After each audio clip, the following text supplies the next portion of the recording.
Bismillahirrahmanirrahim. Assalamualaikum warahmatullahi wabarakatuh.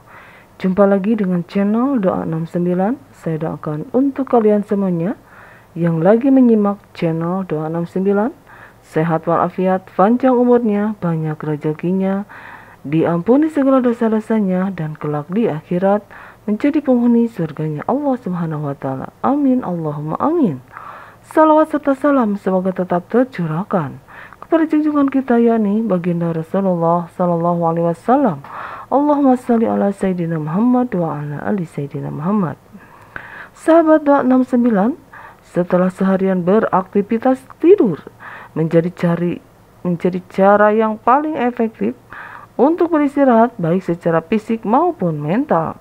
Tidur merupakan kegiatan pasif yang memiliki peran yang sangat penting dalam menjaga kesehatan tubuh dan pikiran manusia. Dengan tidur yang cukup, seseorang dapat memulihkan stamina dan siap menghadapi aktivitas keesokan harinya. Namun jika seseorang mengalami kurang tidur, dampak negatif dapat dirasakan seperti perubahan mood, rasa lelah, dan bahkan sakit kepala. Oleh karena itu, disarankan agar kita tidur dengan waktu yang cukup, sekitar 6 hingga 8 jam setiap harinya. Dan jika memungkinkan dapat meluangkan waktu untuk tidur siang sejenak. Dalam Al-Quran terdapat kutipan yang menyebutkan bahwa tidur di malam dan siang hari merupakan salah satu tanda kekuasaan Allah, dan juga mengajarkan kita untuk mencari rahmatnya. Surah Ar-Rum ayat 23 menyatakan, dan di antara tanda-tanda kekuasaannya ialah tidurmu di waktu malam dan siang hari, dan usahamu mencari sebagian dari karunia-Nya. Sungguh pada yang demikian itu benar-benar terdapat tanda-tanda bagi kaum yang mendengarkan. Meskipun demikian, terdapat beberapa waktu yang tidak disarankan untuk tidur, dan yang disarankan kapan waktunya tidur. Maka dari itu, demi meraih rahmat Allah, sebaiknya kita mempelajari kapan saja waktu yang dimaksud. Dalam ajaran Islam, tidur juga memiliki panduannya sebagaimana yang tercantum dalam sebuah hadis yang disampaikan oleh Nabi Muhammad SAW. Ketika hendak tidur, lakukanlah wudhu seperti yang dilakukan sebelum sholat. Setelah itu berbaringlah menghadap ke sisi kanan tubuhmu, lalu ucapkanlah, "Ya Allah, aku menghadapkan wajahku sepenuhnya kepadamu dan menyerahkan segala urusanku kepadamu dengan harapan dan takut kepadamu.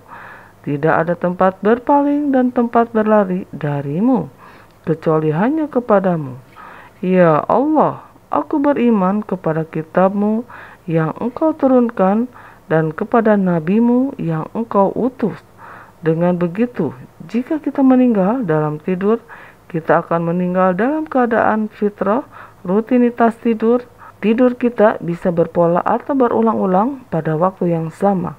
Manusia misalnya, jika seseorang porsi makan, artinya jika sudah cukup kenyang maka tidak bisa tidur atau makan lagi, adalah irama 24 jam dalam tubuh manusia. Misalnya jika seseorang tidur pada jam 9 atau 10 malam dan bangun pagi, tubuh akan segar karena tidurnya cukup dan berkualitas. Namun setelah beraktivitas di pagi hingga tengah hari, seseorang akan merasa mengantuk karena ritme sirkadian. Setiap orang memiliki ritme sirkadian yang berbeda, termasuk usia mereka. Fenomena ritme sirkadian ini terungkap dalam penelitian mengenai waktu tidur, di mana seseorang diisolasi dalam ruangan tanpa lampu buatan selama 10 hari. Pada awalnya orang tersebut tidur selama 10-11 jam sehari. Tetapi setelah penelitian berlanjut, mereka hanya tidur selama 8 jam. Dari penelitian tersebut diketahui bahwa manusia membutuhkan tidur selama 8 jam. Sejarah juga menunjukkan kemunculan lampu atau penerangan buatan telah mengubah jam aktivitas, sehingga manusia dapat beraktivitas hingga malam, yang mengakibatkan tidur menjadi berantakan. Karena pola tidur terganggu, maka kita akan mengantuk pada jam-jam sibuk, bahkan pada waktu yang dilarang tidur. Tidur setelah sholat subuh sampai terbitnya matahari adalah waktu yang dilarang tidur. Pada waktu ini diyakini dapat menghambat seseorang untuk memperoleh berkah dalam rezeki dan umur. Meski pada umumnya suasana pagi hari setelah sholat subuh terasa begitu nyaman untuk kembali berbaring, namun disarankan untuk menghindarinya karena tidak disenangi oleh Nabi. Pasalnya, saat-saat tersebut dianggap sebagai saat yang penuh dengan keberkahan dalam mendapatkan rezeki. Rasulullah SAW pernah mengatakan, apabila engkau telah selesai salat subuh, janganlah kamu tidur tanpa mencari rezeki. Hal ini seperti dijelaskan oleh Habib Zain bin Semit. Tidur setelah subuh menghilangkan berkah rezeki dan berkah umur. Sebab berkahnya umat ini ada di waktu pagi, yakni waktu setelah salat subuh sampai terbitnya matahari. Selain menyebabkan rasa malas untuk melakukan aktivitas setelahnya, tidur di waktu ini juga dapat menghambat datangnya rezeki karena sudah kehilangan berkah dari Allah. Dari Sar bin Wadi'ah al-Ghamidi, Nabi bersabda, "Ya Allah, berkahilah bagi umatku pada pagi harinya." Ibnu Qayyim telah berkata tentang keutamaan awal hari dan rupnya menyanyiakan waktu dengan tidur dengan berkata termasuk hal yang makruh bagi mereka, yaitu orang saleh adalah tidur antara salat subuh dengan terbitnya matahari, karena waktu itu adalah waktu yang sangat berharga sekali. Ibnu Qayyim menempatkan hukum tidur sehabis salat subuh sebagai makruh, berarti sesuatu itu sangat kurang direkomendasikan, bahkan tidak direkomendasikan sama sekali. Walaupun tidak haram dilakukan karena hal ini bisa melalaikan firman Allah surah Ar-Rum ayat 17. Maka bertasbihlah kepada Allah pada petang hari dan pada pagi hari, waktu subuh. Maka dari itu Uwas bin Zubair, salah satu dari 7 ahli fikih Madinah dari generasi tabi'in, bahkan sampai melarang anaknya tidur setelah subuh. Karena keberkahan dari Allah sudah dijelaskan dengan tegas. Kemudian menurut pengetahuan di bidang kedokteran, tidur di waktu ini sebaiknya dihindari karena berkaitan dengan ritme sirkadian tubuh. Dan sejalan dengan waktu, jika seorang telah cukup tidur pada malam sebelumnya, maka disarankan untuk tetap terjaga setelah subuh. Selain itu, berdasarkan penelitian, kesehatan tidur di waktu pagi hari dapat menyebabkan gangguan metabolisme tubuh, di mana tubuh akan menjadi lebih lemah, lesu. Maka tidak heran jika tidur di pagi hari, apalagi dalam waktu yang lama, dapat menghambat rezeki. Umat Islam tidak dianjurkan tidur setelah masuk waktu asar. Setelah melaksanakan salat asar dan waktu menjelang maghrib adalah waktu yang rawan pada rasa mengantuk, lantaran umat Islam biasanya merasa lelah usai beraktivitas seharian. Namun jam setelah melaksanakan salat asar dan menjelang maghrib ini adalah waktu yang dilarang untuk tidur. Dalam ajaran Islam, tidur pada waktu ini berisiko mengurangi daya aktif akal pelakunya. Dalam salah satu hadis dari Aisyah dijelaskan, barang siapa tidur setelah waktu asar lalu hilang akalnya, maka jangan pernah salahkan kecuali pada dirinya sendiri.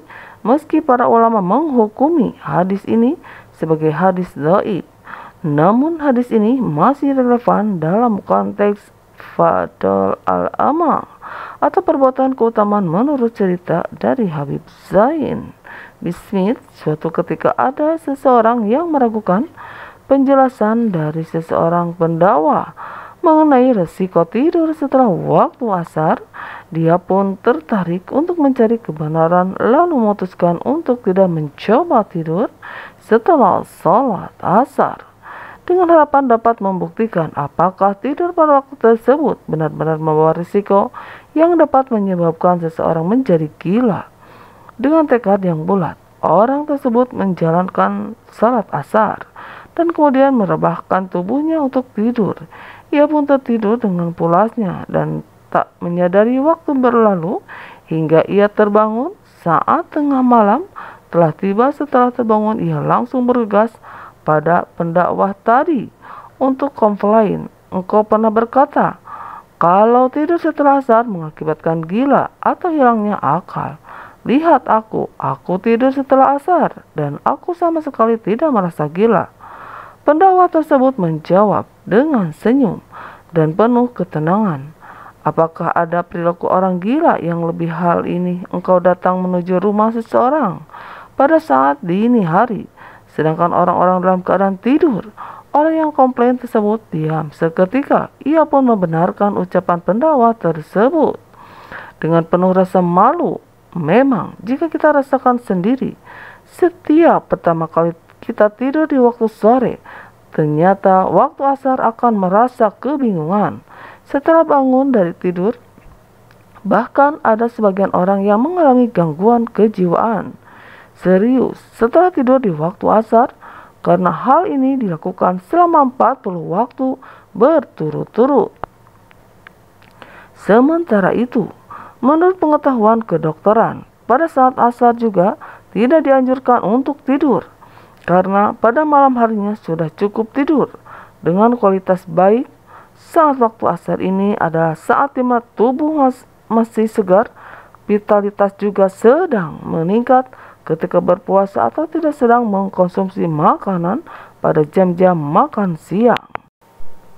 Mudah-mudahan kita semuanya bisa mengambil hikmah di setiap tidur kita. Kita dilarang tidur di waktu yang dilarang oleh Nabi Muhammad SAW, karena waktu tidur sesudah subuh akan menjauhkan rezeki, dan tidur waktu setelah sholat asar akan mengakibatkan gila. Na'udzubillah, semua na'udzubillah. Mudah-mudahan kita semuanya terhindar dari perbuatan yang tercela, perbuatan yang dilarang oleh agama kita, yaitu agama Islam. Wallahu a'lam bishawab. Wassalamualaikum warahmatullahi wabarakatuh.